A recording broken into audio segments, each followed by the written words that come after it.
QR குறியீட்டை பெற்றுக்கொள்ள விசேட வாட்ஸ்அப் இலக்கம் அறிமுகம். ஒற்றை இரட்டை இலக்கத்திற்கமைய நாளை முதல் எரிபொருள். பொருட்களின் விலைகளில் ஏற்பட்டுள்ள திடீர் அதிகரிப்பு. மீனவ சமூகத்தின் எரிபொருள் தேவையை பூர்த்தி செய்ய முறையான வேலை திட்டம். எதிர்க்கட்சிகளுக்கு முன்னுதாரணம் தமிழரசு கட்சி. பிமல் ரத்நாயக்க. மாணவிகளை சமூக ஊடகத்தில் அவதூறு பரப்பிய மாணவன் 14 நாள் சிறுவர் காப்பகத்தில் தடுத்து வைக்க ஊர்காவற்றுறை நீதவான் நீதிமன்றம் உத்தரவு. தடையின்றி எரிவாயு விநியோகம். லிட்ரோ நிறுவனத்தின் விசேட அறிவிப்பு. இன்று விசேட விடுமுறை தினம். ரயில் பஸ் சேவையிலும் மாற்றம். லஞ்ச ஒழிப்பு ஆணைக்குழு சார்பற்றதாக செயற்பட வேண்டும். முஜிபுர் ரஹ்மான் கோரிக்கை. இஸ்ரேல் வாழ் இளைஞர்களுக்கு தூதுவர் விடுத்துள்ள விசேட அறிவிப்பு. அமெரிக்க தேசிய பயங்கரவாத எதிர்ப்பு மையத்தின் பணிப்பாளர் ராஜினாமா. அமெரிக்காவின் அதிரடி நன்கொடை. இலங்கைக்கு வரும் 10 ஹெலிகாப்டர்கள். ஈராக் அமெரிக்க தூதரகம் மீது ஏவுகணை மற்றும் ட்ரோன் தாக்குதல்கள். ஈரானிய ஆளில்லா வானூர்திகளை வெளுத்த வளைகுடா சென்ற யுக்ரைனிய ராணுவத்தினர். ஈரானின் மூளையை சாய்த்த இஸ்ரேல் உறுதிப்படுத்திய ஈரான். ஹோமோசுக்கு அருகில் மாபெரும் குண்டுகளால் தாக்குதல். பதற்றத்தை அதிகரிக்கும் அமெரிக்காவின் நகர்வுகள். தேசிய எரிபொருள் அனுமதி பத்திரம் அல்லது QR குறியீட்டை பெற்றுக் கொள்வதற்கான பதிவுகளுக்கு ஒத்துழைப்பு வழங்கும் வகையில் டிஜிட்டல் பொருளாதார அமைச்சு விசேட வாட்ஸ்அப் இலக்கம் ஒன்றை அறிமுகப்படுத்தியுள்ளது. பதிவு செய்வதில் சிக்கல்களை எதிர்நோக்கும் நபர்கள் 076 000 1919 என்ற வாட்ஸ்அப் இலக்கத்திற்கு வாகன இலக்கத்தை அனுப்பி வைப்பதன் மூலம் தமது பிரச்சினைகளை தீர்த்துக் கொள்ள முடியும் என அறிவிக்கப்பட்டுள்ளது. இதன்போது தேசிய அடையாள அட்டை, ஓட்டுநர் உரிமம் அல்லது கடவுச்சீட்டு, செல்லுபடியாகும் வருமான வரி அனுமதி பத்திரம் மற்றும் வாகன பதிவுச் சான்றிதழ் ஆகிய ஆவணங்களின் புகைப்படங்களையும் சமர்ப்பிக்க வேண்டும். வாகனத்தின் பதிவு செய்யப்பட்ட உரிமையாளர் மட்டுமே இதற்கு விண்ணப்பிக்க தகுதியுடையவர் என்பதுடன் வழங்கப்படக்கூடிய அனைத்து தகவல்களும் தனிப்பட்ட தரவுகளும் 2022 ஆண்டின் 9ஆம் இலக்க தனிநபர் தரவு பாதுகாப்பு சட்டத்திற்கு அமைய பாதுகாக்கப்படும் என டிஜிட்டல் பொருளாதார அமைச்சு மேலும் தெரிவித்துள்ளது.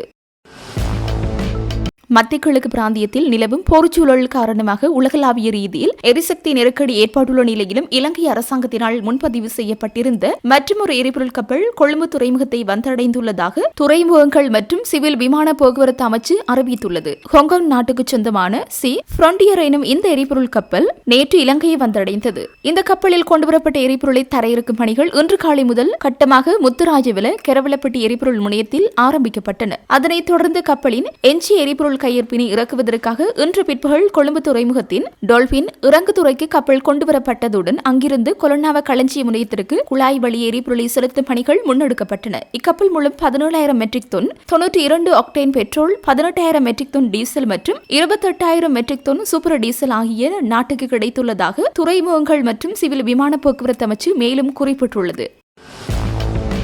நாளை முதல் QR குறியீட்டுக்கு இணங்க எரிபொருள் விநியோகிக்கும் போது வாகன இலக்கத்தகட்டின் கடைசி இலக்கத்தின் அடிப்படையில் எரிபொருளை வழங்க நடவடிக்கை எடுக்கப்படும் என இலங்கை பெட்ரோலிய கூட்டுத்தாபனம் தெரிவித்துள்ளது. அதன்படி இலக்கத்தகட்டின் கடைசி இலக்கம் இரட்டை எண் அல்லது 0 இருந்தால் இரட்டை எண்களை கொண்ட திகதிகளிலும் ஏனைய இலக்கங்களுக்கு ஒற்றை எண்களை கொண்ட திகதிகளிலும் எரிபொருள் விநியோகிக்கப்படும் என கூட்டுத்தாபனம் தெரிவித்துள்ளது. இதற்கமைய வாகன இலக்கத்தகட்டின் இறுதி இலக்கம் 0, 2, 4, 6 மற்றும் 8 இருந்தால் இரட்டை எண்கள் கொண்ட திகதிகளிலும் மற்றும் வாகன இலக்கத்தகட்டின் இறுதி இலக்கம் 1, 3, 5, 7 மற்றும் 9 இருந்தால் ஒற்றை எண்கள் கொண்ட திகதிகளிலும் எரிபொருள் விநியோகிக்கப்படும். மத்திய கிழக்கில் நிலவும் போர்ச்சூழல் காரணமாக நாளாந்தம் எரிபொருள் விநியோக பாதைகள் பாதிக்கப்பட்டு வருவதாலும் உள்நாட்டில் எரிபொருளுக்கான கேள்வி அசாதாரண முறையில் அதிகரித்து வருவதாலும் நாட்டில் உள்ள எரிபொருள் இருப்புகளை பாதுகாத்துக் கொள்ள வேண்டிய அவசியம் ஏற்பட்டுள்ளது. இதனை கருத்தில் கொண்ட எரிபொருளை பெற்றுக் கொள்வதற்காக மீண்டும் QR குறியீடு முறையை செயற்படுத்த அரசாங்கம் கடந்த 16ஆம் தேதி முதல் நடவடிக்கை எடுத்துள்ளது.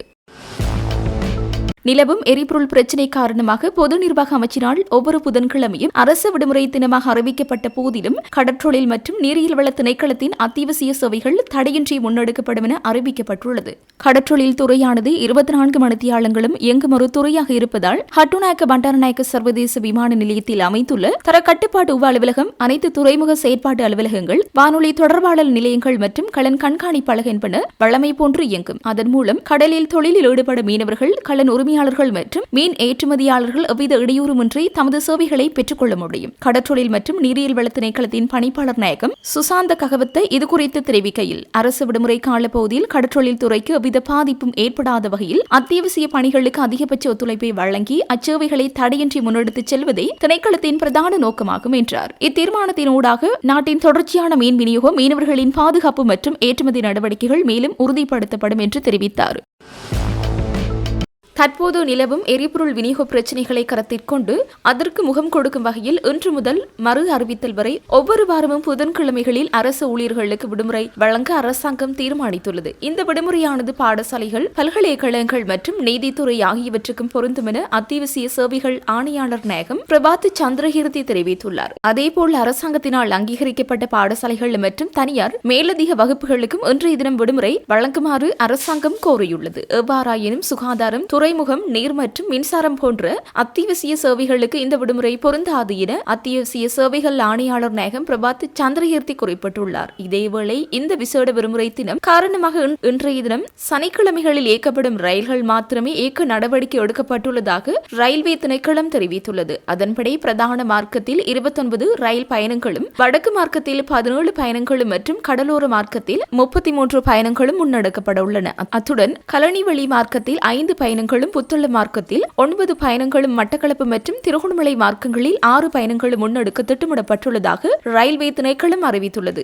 இதேவேளை நாடு முழுவதும் வழக்கம் போல் பேருந்துகள் இயக்க நடவடிக்கை எடுப்பதாக இலங்கை போக்குவரத்து சபை தெரிவித்துள்ளது. பேருந்துகள் இயக்கப்படும் கால அட்டவணையில் சில மாற்றங்கள் செய்யப்பட்டுள்ளதாக அதன் பேச்சாளர் ஒருவர் தெரிவித்துள்ளார். பயணிகளின் தேவைக்கேற்ப எந்த நேரத்திலும் பேருந்துகளை இயக்குவதற்கு அறிவுறுத்தல்கள் வழங்கப்பட்டுள்ளதாக அந்த பேச்சாளர் மேலும் குறிப்பிட்டுள்ளார். இலங்கையில் அத்தியாவசிய பொருட்களின் விலைகளில் சிறிதளவு அதிகரிப்பு ஏற்பட்டுள்ளதாக அத்தியாவசிய உணவு இறக்குமதியாளர்கள் சங்கத்தின் ஊடக பேச்சாளர் நிகால் செனவரத்ன தெரிவித்துள்ளார்.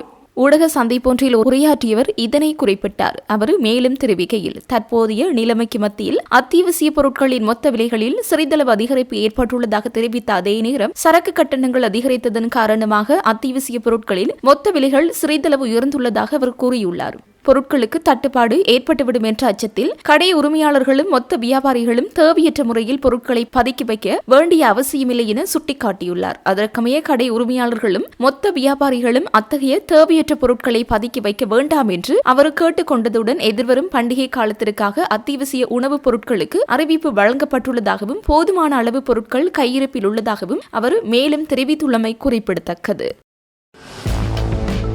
சமூக ஊடகம் ஒன்றில் பாடசாலை மாணவர்களை அவதூறு செய்த பாடசாலை மாணவன் ஒருவரை 14 நாட்கள் சிறுவர் நன்னடத்தை காப்பகத்தில் தடுத்து வைக்க ஊர்காவற்றுறை நீதிமன்ற நீதவான் உத்தரவிட்டுள்ளார். அத்துடன் குறித்த அவதூறு பரப்பியதை நியாயம் கேட்க சென்ற பாதிக்கப்பட்ட மாணவனின் உறவினர் ஒருவரை கூறிய ஆயுதம் ஒன்றால் வெட்டி காயப்படுத்திய குற்றத்திற்காக குறித்த மாணவனின் தந்தையாரையும் 14 நாட்கள் தடுப்பு காவலில் வைக்க நீதிமன்றம் உத்தரவிட்டுள்ளது. சில வாரங்களுக்கு முன்னர் வேலணை பிரதேசத்தில் உள்ள பாடசாலையொன்றின் உயர்தரத்தில் கல்வி கற்கும் மாணவன் ஒருவர் மாணவியொருவரது புகைப்படம் மற்றும் இன்னொரு மாணவியின் தாயாரது தொலைபேசி இலக்கத்தையும் டிக்டாக் சமூக ஊடகத்தில் கீழ்த்தரமான பாலியல் ரீதியான வாசகங்களுடன் பதிவிட்டு அவதூறு பரப்பியிருந்ததாக கூறப்படுகின்றது. இந்த நிலையில் குறித்த அவதூறால் பாதிக்கப்பட்ட மாணவி ஒருவரது உறவினர்கள் அவதூறு பரப்பியரின் வீட்டிற்கு சென்று குறித்த மாணவரிடம் இது தொடர்பில் வினவியுள்ளனர். இதன்போது அவதூறு பரப்பிய மாணவனின் தந்தையார் நியாயம் கேட்க சென்ற ஒருவரை கூறிய ஆயுதம் ஒன்றினால் தாக்கி காயப்படுத்தியதால் குறித்த நபர் யாழ் போதனா வைத்தியசாலையில் அனுமதிக்கப்பட்டு சிகிச்சை பெற்றிருந்தார். இவ்வாறான பின்னணியில் ஊர்காவற்றுறை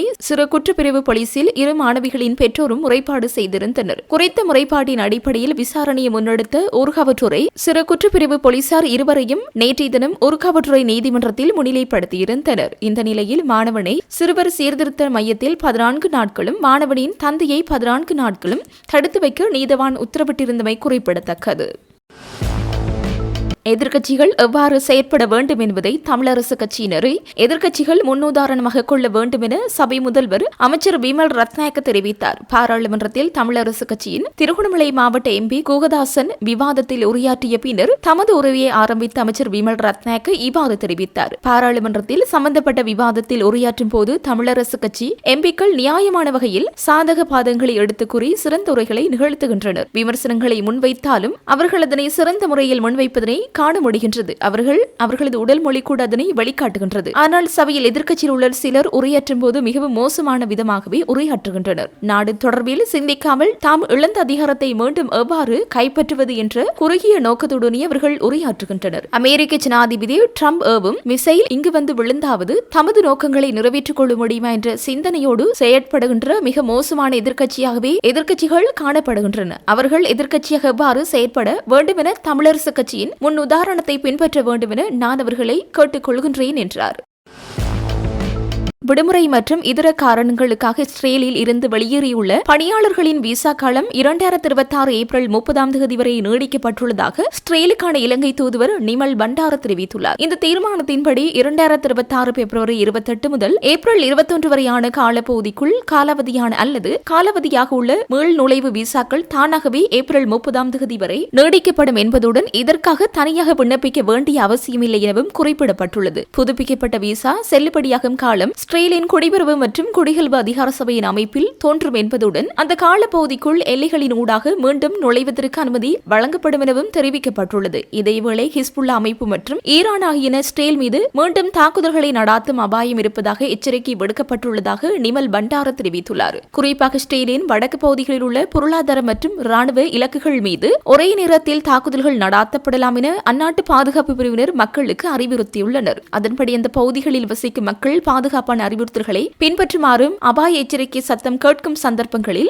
அருகிலுள்ள பாதுகாப்பான இடங்களுக்கு செல்ல விரைவான நடவடிக்கைகளை எடுக்குமாறும் கோரப்பட்டுள்ளனர். பாதுகாப்பான இடங்கள் இல்லாத பட்சத்தில் பலமான சுவர்களை கொண்ட இடங்களில் தஞ்சம் புகுவதும் கண்ணாடி கதவுகள் மற்றும் ஜன்னல்களிலிருந்து தூர விலகி இருப்பதும் அவசியமானது எனவும் மேலதிகமாக அறிவுறுத்தப்பட்டுள்ளது.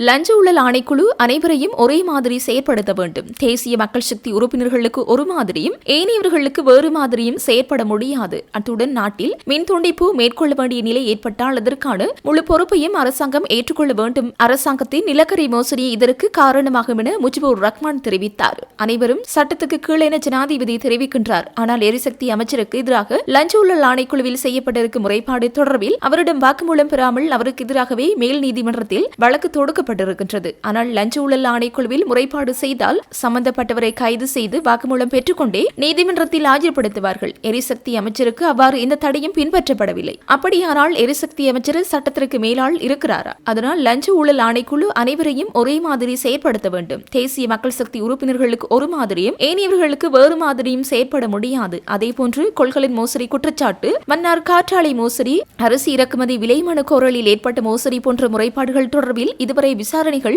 ஆரம்பிக்கப்படவில்லை. நிலக்கரி மோசடி தொடர்பில் செய்யப்பட்டுள்ள முறைப்பாடு தொடர்பில் எந்த விசாரணையும் ஆரம்பிக்கப்படவில்லை. இந்த நிலக்கரி மோசடியால் இதுவரை 8,497 மில்லியன் ரூபாய் நட்டம் ஏற்பட்டுள்ளதாக பொது பயன்பாடுகள் ஆணைக்குழு தெரிவித்துள்ளது. இதன் காரணமாக மின் உற்பத்தி குறைபடைந்துள்ளது. இந்த குறைபாட்டை மறைப்பதற்கு நாளொன்றுக்கு 35 லட்சம் லிட்டர் டீசல் தேவைப்படுகிறது. வருடத்திற்கு 140 லட்சம் லிட்டர் தேவைப்படுகிறது. எரிபொருளுக்கு வரிசையில் இருக்கும் மக்களுக்கு வழங்குவதற்காக கொண்டுவரும் டீசலையே அரசாங்கம் மின்சார சபைக்கு வழங்குகிறது. அரசாங்கம் செய்த தவறினாலேயே இந்த நிலை ஏற்பட்டுள்ளது. ஏப்ரல், ஜூன், ஜூலை மாதங்களில் மின்சார துண்டிப்பு மேற்கொள்ள வேண்டி வரும் என பொது பயன்பாடுகள் ஆணைக்குழுவின் அறிக்கையில் தெரிவிக்கப்பட்டுள்ளது. அரசாங்கத்தின் நிலக்கரி மோசடி இதற்கு காரணமாகும். அதனாலே அரசாங்கம் இதற்கு பொறுப்பு கூற வேண்டும். அத்துடன் தரம் குறைந்த நிலக்கரி கொண்டு வந்தமைக்காக மின்சக்தி அமைச்சருக்கு எதிராக குற்றப்பத்திரம் சமர்ப்பிக்கப்பட்டிருக்கின்றது. ஆனால் இதுவரை அரசாங்கம் அவருக்கு எதிராக எந்த நடவடிக்கையும் எடுக்காமல் அவரை அந்த அமைச்சில் வைத்திருக்கின்றது. வெளிப்படைத்தன்மை சட்டத்தின் ஆட்சி தொடர்பில் கதைக்கும் அரசாங்கம் அவர்களில் ஒருவருக்கு எவ்வாறான குற்றச்சாட்டு தெரிவிக்கப்படும் போது அனைவரும் அவரை பாதுகாக்க முயற்சிக்கின்றனர் என்றார். நாட்டில் எரிவாயு விநியோகத்தை தடையின்றி முன்னெடுப்பதற்காக முன்னெடுக்கப்பட்டுள்ள நடவடிக்கைகள் குறித்து லிட்ரோ நிறுவனம் புதிய தகவல்களை வெளியிட்டுள்ளது. லிட்ரோ நிறுவனத்தின் தலைவர் சன்ன குணவர்த்தன வெளியிட்டுள்ள தகவல்களின் அடிப்படையில் பிராந்தியத்திற்கு ஒவ்வொரு 3 நாட்களுக்கும் ஒருமுறை எரிவாயு ஏற்றிய கப்பல் வந்தடைவதற்கு ஏற்பாடுகள் செய்யப்பட்டுள்ளன. இதன் மூலம் நிலையான விநியோகம் உறுதிப்படுத்தப்படும் என தெரிவித்துள்ளார். நாட்டின் தேவைகளை பூர்த்தி செய்வதற்கு தேவையான போதிய அளவு எரிவாயு கையிருப்பு எதிர்வரும் ஏப்ரல் மாதம் இறுதி வரை உள்ளதாக அவர் உறுதிப்படுத்தினார். தற்போதைய மேலதிக எரிவாயு இருப்புகள் மாலைதீவில் உள்ள சேமிப்பு நிலையங்களில் வைக்கப்பட்டுள்ளன. அமெரிக்காவிலிருந்து 33,000 மெட்ரிக் டன் எரிவாயு ஏற்றிய கப்பல் விரைவில் மாலைதீவை வந்தடையும் என எதிர்பார்க்கப்படுகிறது. அதே அளவு எரிவாயுவை கொண்ட மற்றொரு கப்பல் ஏப்ரல் 20 வந்தடைய திட்டமிடப்பட்டுள்ளதாகவும் தெரிவித்தார். தேசிய தேவையை பூர்த்தி செய்வதற்கும் எவ்வித இடையூறுமின்றி விநியோகத்தை தொடர்வதற்கும் தேவையான அனைத்து நடவடிக்கைகளும் எடுக்கப்பட்டுள்ளதாக அவர் மேலும் உறுதியளித்துள்ளார். ஜனாதிபதி தலைமையில் நடைபெற்ற கலந்துரையாடலில் எடுக்கப்பட்ட தீர்மானங்களுக்கு அமைய தற்போதைய சூழ்நிலையில் மீன்பிடித்துறையின் செயற்பாடுகளை தடையின்றி முன்னெடுத்துச் செல்வதை உறுதிப்படுத்தும் பொருட்டு புதிய எரிபொருள் முகாமைத்துவ திட்டம் ஒன்று நடைமுறைப்படுத்தப்படுவதாக கடற்றொழில் நீரியல் மற்றும் கடல் வளங்கள் அமைச்சின் செயலாளர் கலாநிதி PK கோலித கமல் ஜினதாச தெரிவித்தார். அதன்படி பல நாள் மீன்பிடி கலன்களுக்கு மீன்பிடி துறைமுகங்கள் ஊடாக எரிபொருள் விநியோகிக்கப்படும் அதேவேளை கலன் கண்காணிப்பு முறைமை ஊடாக அந்த கலன்களின் பயண தகவல்களை உறுதிப்படுத்தி தேவையான எரிபொருள் அளவை முறையாக நிர்வகிக்க நடவடிக்கை எடுக்கப்பட்டுள்ளது. ஒரு நாள் மற்றும் சிறிய ரக மீன்பிடி படகுகளுக்கு முன்னர் காணப்பட்ட நடைமுறைக்கு அமைய கடற்றொழில் திணைக்களத்தில் பதிவு செய்யப்பட்ட சுமார் 100 எரிபொருள் நிரப்பு நிலையங்கள் ஊடாக கடற்றொழில் அதிகாரிகளின் பரிந்துரையின் கீழ் எரிபொருள் வழங்க தீர்மானிக்கப்பட்டுள்ளது. நாளாந்தம் இயங்கும் இத்தகைய படகுகள் சுமார் 30,000 காணப்படுவதுடன் ஒரு படகுக்கு ஒரு நாளைக்கு எரிபொருள் வழங்க தீர்மானிக்கப்பட்டுள்ளது. நாளாந்தம் இயங்கும் இத்தகைய படகுகள் சுமார் 30,000 காணப்படுவதுடன் ஒரு படகுக்கு ஒரு நாளைக்கு 25 லிட்டர் வீதம் 5 நாட்களுக்கு ஒருமுறை எரிபொருள் விநியோகிக்கப்படும். நெடுந்தீவு மற்றும் பத்தலங்குடுவ போன்ற தொலைதூர பிரதேச மீனவர்களுக்கு தேவையான உதவிகளை வழங்கவும் விசேட கவனம் செலுத்தப்பட்டுள்ளது. மேலும் மீன் பதப்படுத்தப்படும் தொழிற்சாலைகள் மற்றும் பண்ணைகளில் உள்ள மீன் புறப்பாகிகளுக்கு தேவையான எரிபொருளை இலங்கை கனிம பொருள் எண்ணெய் கூட்டுத்தாபனத்துடன் எட்டப்படும் ஒப்பந்தங்களின் அடிப்படையில் பெற்றுக்கொள்ள முடியும் என செயலாளர் குறிப்பிட்டார். அரசாங்கத்தின் பொதுவான தீர்மானங்களுக்கு அமைய புதன்கிழமை விடுமுறை தினமாக அறிவிக்கப்பட்டுள்ள நிலையில் குறைந்தபட்ச ஊழியர்களை கொண்டு அமைச்சின் அத்தியாவசிய சேவைகள் முன்னெடுக்கப்படும். அமெரிக்காவினால் இலங்கைக்கு நன்கொடையாக வழங்கப்பட்ட 10 TH-57C ரேஞ்சர் ரக ஹெலிகாப்டர்கள் தற்போது இலங்கைக்கு அனுப்பி வைக்கப்பட்டுள்ளன. அமெரிக்காவிற்கான இலங்கை தூதுவர் மஹிந்த சமரசிங்க தனது உத்தியபூர்வ முகநூல் பக்கத்தில் 11 இட்டு இதனை உறுதிப்படுத்தியுள்ளார். அமெரிக்காவினால் நன்கொடையாக வழங்கப்பட்ட இந்த 10 ஹெலிகாப்டர்களும் மார்ச் 15ஆம் தேதி அமெரிக்காவின் அலபாமாவில் உள்ள போர்ட் மொபைலில் இருந்து இலங்கை நோக்கி புறப்பட்டுள்ளன. இவை கடந்த ஆண்டு மே மாதம் 24ஆம் தேதி நாட்டை வந்தடையும் என எதிர்பார்க்கப்படுகிறது. பெல் 206 B3 ஜெட் ரேஞ்சர் ரகத்தின் ராணுவ பதிப்பான இந்த ஹெலிகாப்டர்கள் இலங்கை விமானப்படையில் ஒப்படைக்கப்பட்டுள்ளன. தற்போது பெல் 206 மாடல்களுடன் இந்த ஹெலிகாப்டர்களை இணைப்பதன் மூலம் உயர்தர விமான பயிற்சி, பேரிடர்கால துரித செயற்பாடுகள் மற்றும் தேடுதல் மற்றும் மீட்பு பணிகள் உள்ளிட்ட முக்கியமான பொது பயன்பாடு நடவடிக்கைகளுக்கான திறனை அதிகரிக்க முடியும் என எதிர்பார்க்கப்படுகின்றது. இந்த ஹெலிகாப்டர்கள் கணிசமான அளவில் நவீனமயப்படுத்தப்பட்டுள்ளதாகவும் இந்த நன்கொடையானது அமெரிக்கா மற்றும் இலங்கைக்கு இடையிலான நீண்டகால பங்காளித்துவத்தையும் பிராந்திய பாதுகாப்பு மற்றும் மனிதாபிமான உதவிகளுக்கான அர்ப்பணிப்பையும் பலப்படுத்துவதாகவும் மஹிந்த சமரசிங்க தெரிவித்துள்ளார். இந்த ஹெலிகாப்டர்களை பார்வையிடுவதற்காக இலங்கை விமானப்படையின் தூதுக்குழு ஒன்று கடந்த ஜனவரி மாதம் அமெரிக்காவிற்கு விஜயம் செய்திருந்தது. இந்த பெருமதியான நன்கொடைக்காக இலங்கை தனது மனமார்ந்த நன்றியை அமெரிக்காவிற்கு தெரிவித்துக் கொள்வதாக மஹிந்த சமரசிங்க மேலும் குறிப்பிட்டுள்ளார். இஸ்ரேல் நடத்திய தாக்குதலில் ஈரானின் தேசிய பாதுகாப்பு சபை செயலாளர் அலி லாரிஜானி கொல்லப்பட்டதை ஈரான் உறுதிப்படுத்தியுள்ளது. ஈரானின் உயர்மட்ட தேசிய பாதுகாப்பு சபை இன்று வெளியிட்டுள்ள அறிக்கையில் லாரிஜானியின் மரணத்தை உறுதிப்படுத்தியுள்ளதுடன் ஈரான் நாட்டிற்காக அவர் ஆற்றிய சேவைகளையும் பாராட்டியுள்ளது. ஈரானின் முக்கிய பாதுகாப்பு அதிகாரியான அலி லாரிஜானி கொல்லப்பட்டதாக இஸ்ரேலிய பாதுகாப்பு அமைச்சு நேற்று அறிவித்திருந்தது. ஈரானின் பாதுகாப்பு தொடர்பான தீர்மானங்களை எடுக்கும் மிக முக்கியமான நபராக அவர் விளங்கியதால் அவரது மரணம் தற்போதைய போர்ச்சூழலில் பெரும் தாக்கத்தை ஏற்படுத்தும் என எதிர்பார்க்கப்படுகின்றது. அலி லாரிஜானி 2025 ஆகஸ்ட் மாதம் ஈரானின் தேசிய பாதுகாப்பு சபையின் செயலாளராக நியமிக்கப்பட்டார். அத்துடன் அவர் ஈரான் ஜனாதிபதியாலும் மற்றும் மறைந்த ஈரானின் உச்ச தலைவர் அயதுல்லா அலி ஹமேனியின் பிரதிநிதியாகவும் பணியாற்றியுள்ளார் என்பது குறிப்பிடத்தக்கது.